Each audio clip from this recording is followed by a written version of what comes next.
Albert Einstein once said the definition of insanity was doing something multiple times expecting different results. This is my third time recording this. What does that make me? Do do do do do do do do do do do do. Hey, look, new intro music. Moving on. Speaking of famous people saying famous things, Voltaire once said that the Holy Roman Empire was not holy nor Roman nor an empire. Well, this was definitely true during his time.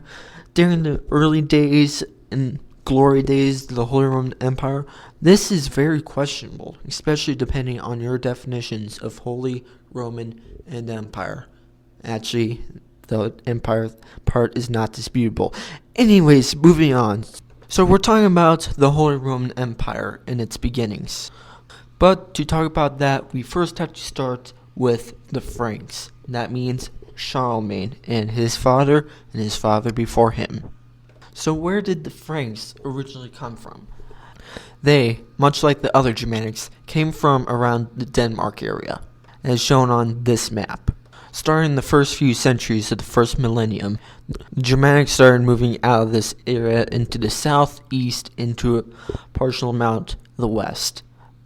But because of the rise of the coming Huns, the Germans were left with two options: die beneath their heels or move west into Roman territory in Gaul. Most of the Germanics, including a confederation of early Germans known as the Franks, decided to move in and invade the Roman provinces. Among these included the Ostrogoths and Visigoths that conquered Italy and Spain respectively, the Vandals who conquered Africa of all places, the Burgundians who took over modern Burgundy, which is named after them, and some of Switzerland, the Lombards who took over northern Italy after the Ostrogoths left, the Angles and Saxons who took over modern England, and the Franks, who in the beginning only took over northern Gaul. But don't worry, they'll rise here soon enough. The kingdom that the Franks set up acted weird. There was the king, and then there was the mayor of the palace. Originally, the king had the true power, while the mayor of the palace, I'm not exactly sure what he did. But as time passed, the mayor of the palace grew in power more and more, until Charles Martel. Which brings us to our next point. Gaul was divided between the northern Franks and the southern Visigoths, who ruled in Spain. But after the rise of the Arabs, the Visigoths were completely wiped out except for their little possessions over southern Gaul, which soon came under the sphere of influence of the Franks. This culminated in 732 when the Arabs raided the remaining Visigoth possessions. The Visigoth king pleaded to the mayor of the palace, Charles Martel, to help them, and so he did. And on October 10th of 732, the Frankish army of Charles Martel met the Arabic army and defeated them. Some will point to this being a miracle saving the Christian world. I'm not going to say, but I can say that this ended the Visigoth kingdom and started the true rule of the Franks over the remaining German kingdoms, notably the Lombards. 7 years later, Charles Martel died and was succeeded by my personal favorite Frank, Pepin. Pepin's Francia became personal bodyguards to the Pope, and he also centralized the state. But probably the most important thing he ever did was to overthrow Childeric III and made himself king of the Franks by proclaiming one kingdom, one ruler. The first thing he did was to attack the Lombards, who had long been harassing the Pope.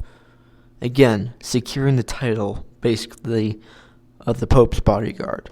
Next, he finished off the Visigoth kingdom in Gaul. He used the declaration that basically he believed that the Visigoth king had been harassing the church's lands, so he attacked them and basically finished them off and conquered them in Francia. Pepin was an excellent ruler that consolidated his kingdom and unified it, but unfortunately he is far overshadowed by his son, Charles. This brings us, of course, to Charlemagne and his brother Carloman. Before we go any further, I'd like to break down the name of Carloman.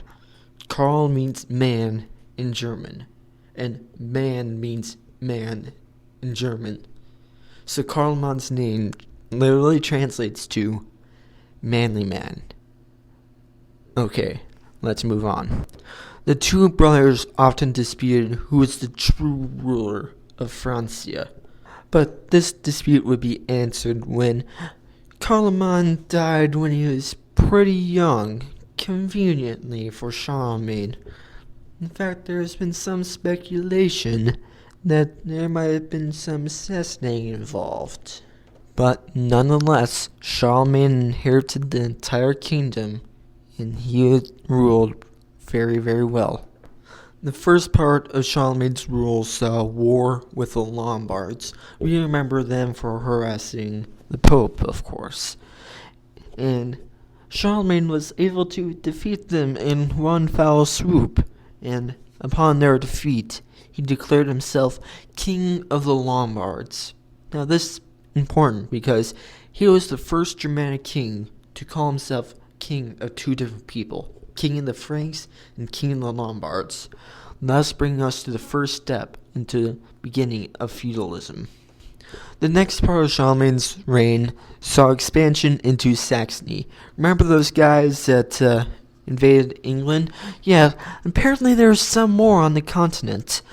But the conquest of the Saxons wasn't one and done like the Lombards. The Saxons kept coming back, and truth be told, I kind of think that Charlemagne liked fighting them. But probably the most important and probably most famous thing he ever did was this. Starting in 798, the Pope was overthrown by the people of Rome. In hopes to get back on his throne, the Pope came to Charlemagne in hopes that he'll do such a thing. And Charlemagne agreed. And in November of 800, Charlemagne put Leo III back on the throne of the papacy. As thanks, Leo III asked Charlemagne to stay in Rome for Christmas Mass. And Charlemagne did. And on Christmas Day, 800, Charlemagne was declared Roman Emperor by Pope Leo III. Now, this was important for many different reasons. Firstly, the Roman Empire was restored. This was truly a day to be remembered in history. But Charlemagne didn't want to be crowned Roman Emperor. Why? Well, simply because he was being crowned by the Pope, not himself. This gave symbolic power to the Pope that he ruled over Charlemagne, not the other way around like he would have wanted, like what was going on in the Byzantine Empire. Secondly, this might have made Charlemagne obligated to conquer back the former areas of the Western Roman Empire, which would have been hard or not downright impossible to do considering the vast power of the Abbasids and Umayyads. But it was probably mostly the first one. We're going to see more of this struggle, especially next time. But anyways, continuing. Charlemagne's rule was also happened to be the first one of a Viking raid, because the Charlemagne was forced to delegate some of his land to other vassals, bringing the next step of bringing about the feudal era. Charlemagne eventually died in 814, but not before crowning his own son as the heir of the Roman Empire, something that only the Pope should be able to do. We see another step into the feud between the Pope and the Emperor. But anyways, in 814, his son Louis took on the mantle of Roman Emperor. Now, history has often brought down Louis the Pious as a bad ruler. This isn't exactly true. He was more unlucky than bad. But his reign being uneventful, let's just skip it and go to his death.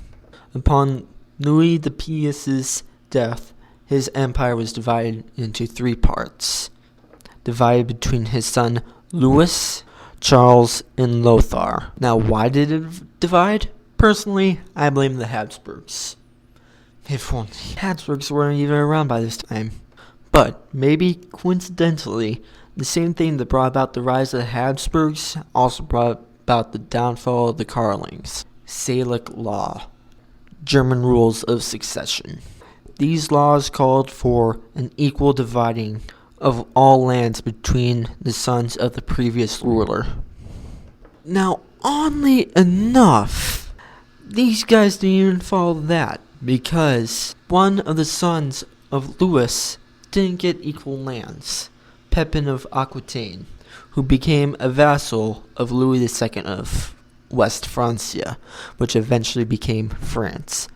Charles' kingdom in East Francia eventually became Germany and later reformed into the Holy Roman Empire, and Lothar's kingdom of Lotharingia, named after him, would eventually be divided between the two, creating the modern borders between Germany and modern France. Now with Charlemagne's Holy Roman Empire falling to pieces, who now can pick them back up and return them to order? See you next time. Do do do do do do do do do do do do.